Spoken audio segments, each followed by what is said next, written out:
একদিন অযোধ্যায় কাটিয়ে এবার আমার সময় হয়ে গিয়েছিল অযোধ্যাকে বিদায় জানানোর। আমার এই চ্যানেলে একদিনে অযোধ্যায় দর্শনীয় স্থানগুলি সম্পূর্ণ ঘুরে দেখার একটি ভিডিও রয়েছে। আপনারা যদি ভবিষ্যতে অযোধ্যা আসার প্ল্যান করছেন তাহলে ওই ভিডিওটা একবার দেখে নেবেন, আশা করছি ভালো লাগবে। আর এই চ্যানেলটাও নতুন, আর আমি জানি আপনিও নতুন, তাই এখন এই চ্যানেলটিকে সাবস্ক্রাইব করে নিন আমার সাথে আরও নতুন নতুন জায়গায় এক্সপ্লোর করার জন্য। তো আমি বেরিয়ে পড়েছি আমার হোস্টেল দিয়ে।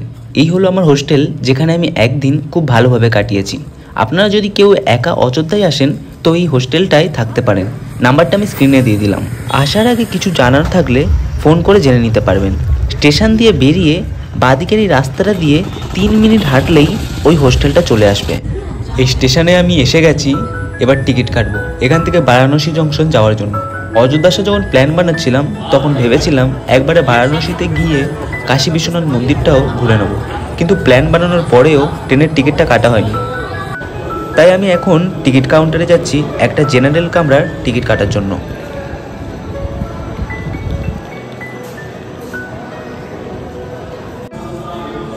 অযোধ্যা স্টেশনের টিকিট কাউন্টারে যাওয়ার জন্য আপনাকে এই 7 নম্বর এন্ট্রি গেটটা থেকেই ঢুকতে হবে। গেট থেকে ঢুকেই বাঁদিকে রয়েছে টিকিট কাউন্টারটা। চলুন তাহলে গিয়ে একটা জেনারেল কামরার টিকিট কেটে নিই।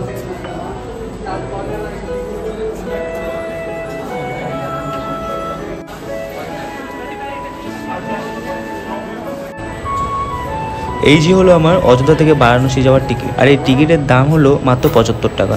চলুন এবার প্ল্যাটফর্মের দিকে যাই, আর আমাদের ট্রেন কখন আসবে এবং কত নম্বর প্ল্যাটফর্মে আসবে সেটাও দেখে নেওয়া যাক।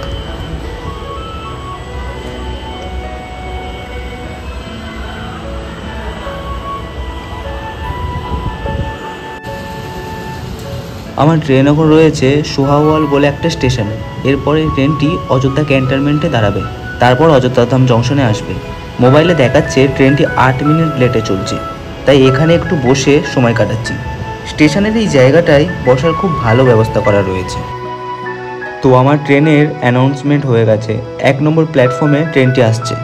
চলুন গিয়ে এবার জেনারেল বগিটা যেই দিকে পড়বে সেই দিকে যেতে হবে। 13308 গঙ্গা সুতলেজ এক্সপ্রেসে চেপেই আমি আজ অযোধ্যা থেকে বারাণসী যাব। এই ট্রেনটি পাঞ্জাবের ফিরোজপুর থেকে যাত্রা শুরু করে 1604 কিলোমিটার যাত্রাপথ অতিক্রম করে বিহারের ধানবাদ জংশনে গিয়ে যাত্রা শেষ করে।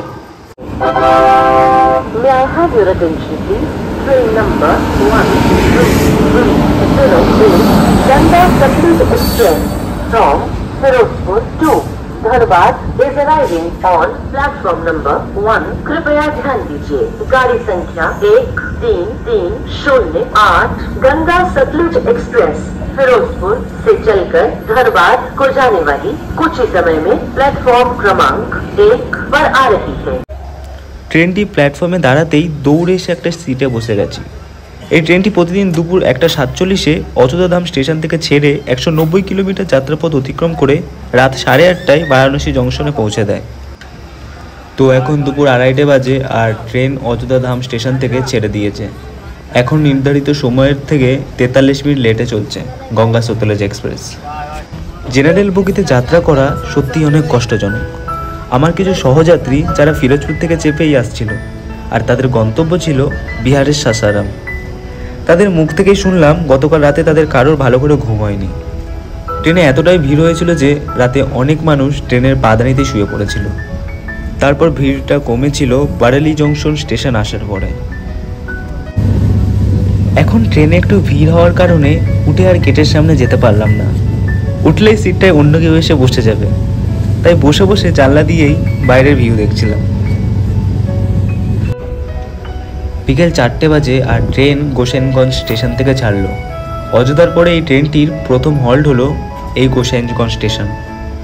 অযোধ্যাধাম জংশন থেকে গোসাইনগঞ্জ স্টেশন হলো 32 কিলোমিটারের দূরত্ব, আর এই ট্রেনটি অযোধ্যা থেকে এখানে আসতে 1.5 ঘন্টা সময় লাগালো।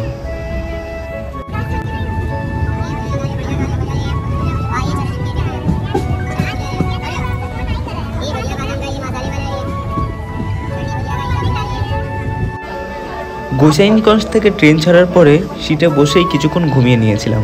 ঘুম থেকে উঠে দেখলাম ট্রেন ছুটে চলেছে আমার গন্তব্যের দিকে, আর ট্রেনে আরও ভিড় বেড়ে গেছে। যে যেখানে একটু জায়গা পেয়েছে সে সেখানেই বসে পড়েছে।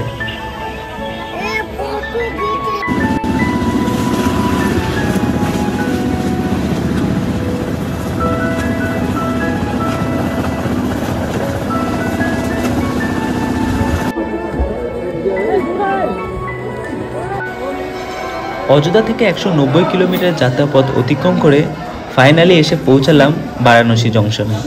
এখন সময় হয়েছে রাত 8:44, আর এই ট্রেনের বারাণসী জংশনে পৌঁছানোর নির্ধারিত সময় ছিল 8:30টার সময়।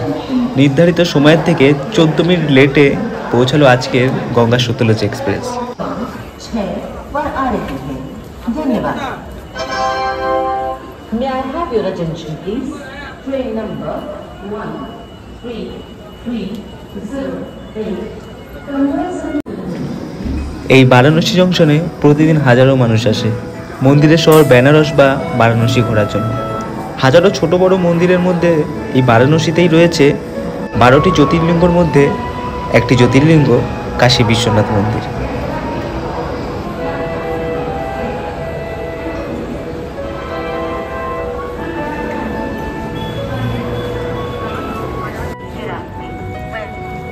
স্টেশনের বাইরে আমি বেরিয়ে গেছি। এবার এখান দিয়ে একটা অটো ধরে যাব গির্জাঘর মোড়ে, যেখানে রয়েছে আমার আজকের হোস্টেল বুক করা। স্টেশন থেকে গির্জাঘর অটো রিজার্ভ করে যাওয়ার জন্য 150 টাকা লাগবে, আর শেয়ারে গেলে সেটা 20 টাকায় হয়ে যাবে। আমার কাছে একটা বড় ব্যাগ ছিল বলে আমি রিজার্ভ করেই যাচ্ছি। প্রথমে অটোওয়ালা 200 টাকা বলেছিল, তারপর কিছু দর করার পরে 150 টাকায় রাজি হয়।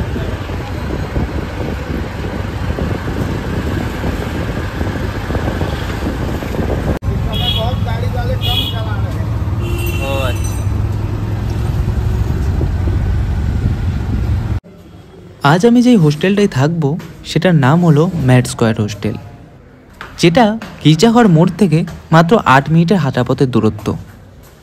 আর হোস্টেলটার ভাইবটা এতটাই ভালো যে 7 ঘন্টা আমি ট্রেনে জার্নি করে এসেছি, সেটার ক্লান্তি 2 মিনিটেই শেষ হয়ে গিয়েছিল। এই হোস্টেলটায় ডরমেটারি বেডের সাথে সাথেই প্রাইভেট রুমও আপনারা পেয়ে যাবেন।